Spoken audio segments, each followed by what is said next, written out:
Guys, sobrang dami na talagang naglabasan na mabibilis na motor ngayon. Nandyan ang H2R, R1M, Ducati Panigale V4S, at CBR Triple R. Pero tila ba may isang motor na kahit ilang taon na ang lumipas, still hindi pa rin mabubura sa kasaysayan ang nagawa nito. Katunayan nga niyan, minsan nang naban sa market ang motor na to dahil siya nga ang nagpasimuno ng war of top speed. And also, siya lang din naman ang kauna-unahang motor na nakahigit sa 300 kph na top speed dahil ang pinaka-maximum speed nito ay 312 km/h.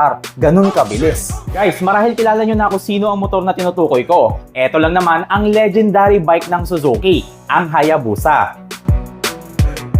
Bago nyo pa makilala ang mga sikat at mabilis na motor ngayon, alam nyo ba na ang Hayabusa muna ang kinilala bilang most powerful production bike sa buong mundo way back 1999. Naban pa nga ito sa market dahil siya ang nagpasimuno ng war of top speed. At siya nga rin ang naging dahilan kung bakit 299 kph na lang ang kayang isagad ng mga motor noon dahil nga yan sa gentleman's agreement na naglalayon na limitahan sa 300 kph ang top speed ng bawat motor para maiwasan na ang drag race. Almost perfect na kasi ang engineering na ginawa ng Suzuki sa engine ng Hayabusa. Naka 1340cc, dual overhead cam, 16 titanium bulbs, fuel injected, liquid cooled. Kaya ang resulta, isang motor na nag-uumapaw sa power na walang makatalo. Tsaka compare sa CBR ko, no? Grabe ang haba ng kanyang wheel. Hindi mo, hindi kasya sa phone. Kailangan mo pa talaga lumayo. Oh, kailangan mo pa lumayo para lang makita yung buong wheelbase niya.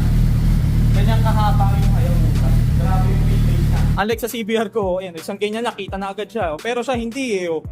Kailangan mo i-zoom out para makita yung buong katawan ng Hayabusa. Grabe. Na-excite na ako ibomba sa guys. Testingin ngayon natin, no. Oy, grabe. Iba yung pitik ng ano nyo, oh.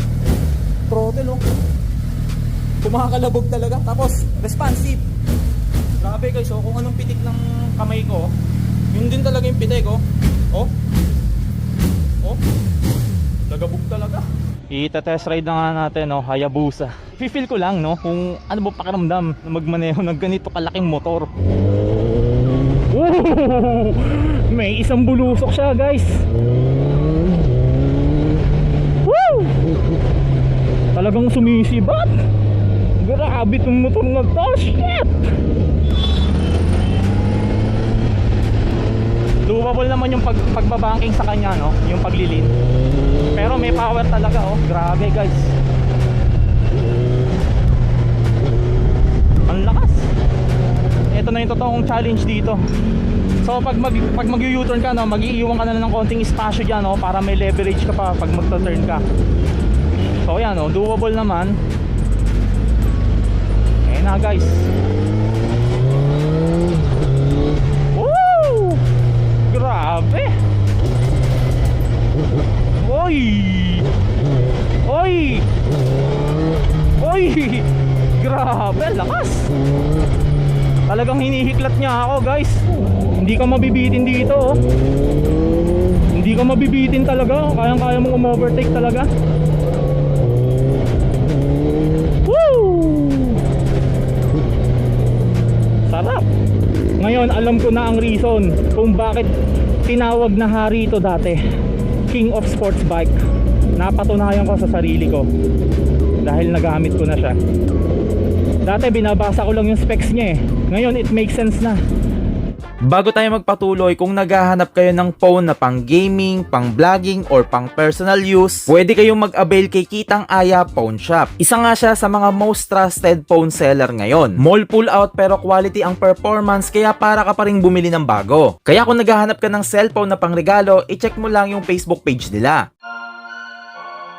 Sa kabila ng pagsikat ng Hayabusa, naging tampulan din ito ng batikos dahil kasi sa unusual na design nito na mukhang suso, malimit din itong matukso. Pero hindi nila alam na ang unusual design nito ang isa din sa nagbibigay ng kanyang overwhelming power. Naka-lower din kasi ito, kaya sa lahat ng sports bike noon, siya ang may pinakamagandang drag coefficient. Dahil sa parang hugis bala na itsura nito, para lang siyang karayom na lumulusot sa hangin. At napatunayan ko nga yan mismo sa sarili ko nung magamit ko na ang motor na na to. Napansin ko rin sa Hayabusa na distinct ang itsura nito kaysa sa ibang sports bike. Kahit wala kang alam sa motor, alam mo na agad na halimaw ang motor na to dahil sa kanyang aura. Well, eto rin talaga ang main purpose ng designer nito na si Koji Yoshiura na gawin itong mukhang halimaw. Kumbaga, kahit ilang taon na ang lumipas, hindi mawawala sa uso ang motor na to dahil siya lang ang may ganitong itsura.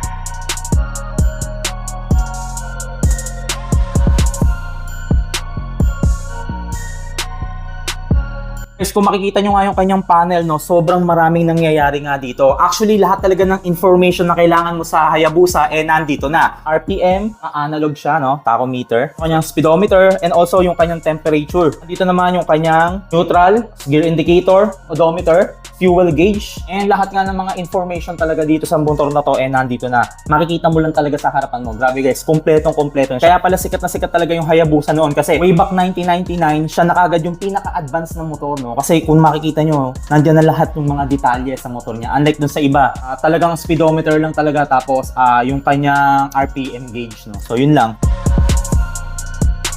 Elepante talagang maituturing ang timbang ng Hayabusa. Pag minamaniobra mo ito, para ka talagang nagji-gym. Mahaba kasi yung wheelbase niya kaya malayo din ang pwesto ng grab bar sa likod. Isa din kasi ito sa dahilan kung bakit mahirap siyang i-rotate. Kailangan mo talaga ng katulong kapag ilalabas mo na to sa garahe mo. Kaya buti na lang kahit papano mababa ang kanyang seat height. At least kapag traffic, hindi ka masyadong mahihirapan sa pagsingit.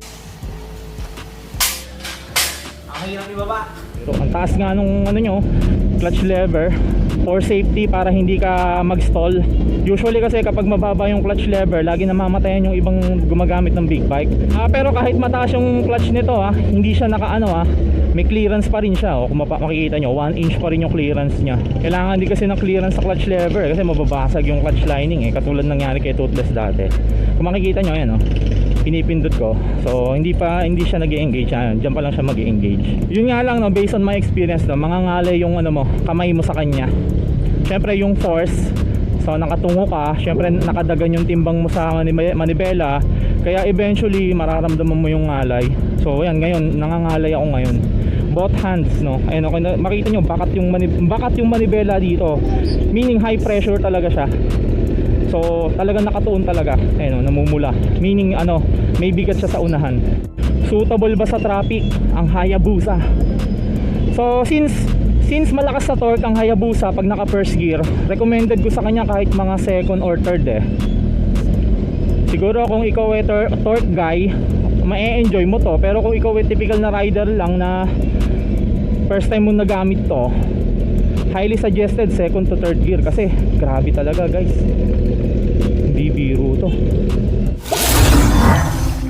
Best experience na masubukan ang isang machine na minsan nang yumanig sa motorcycle industry. Ngayon, alam ko na kung bakit yung ibang owner nito ay ginagawang collection ang Hayabusa dahil sa sobrang lupit pala talaga ng history nito. Kung interested din kayo na magkaroon ng Hayabusa, binebenta na nga ito ng owner. 2014 model, 18,000 ang Odo, for 520k negotiable upon viewing. Pwede kayong mag-contact dito.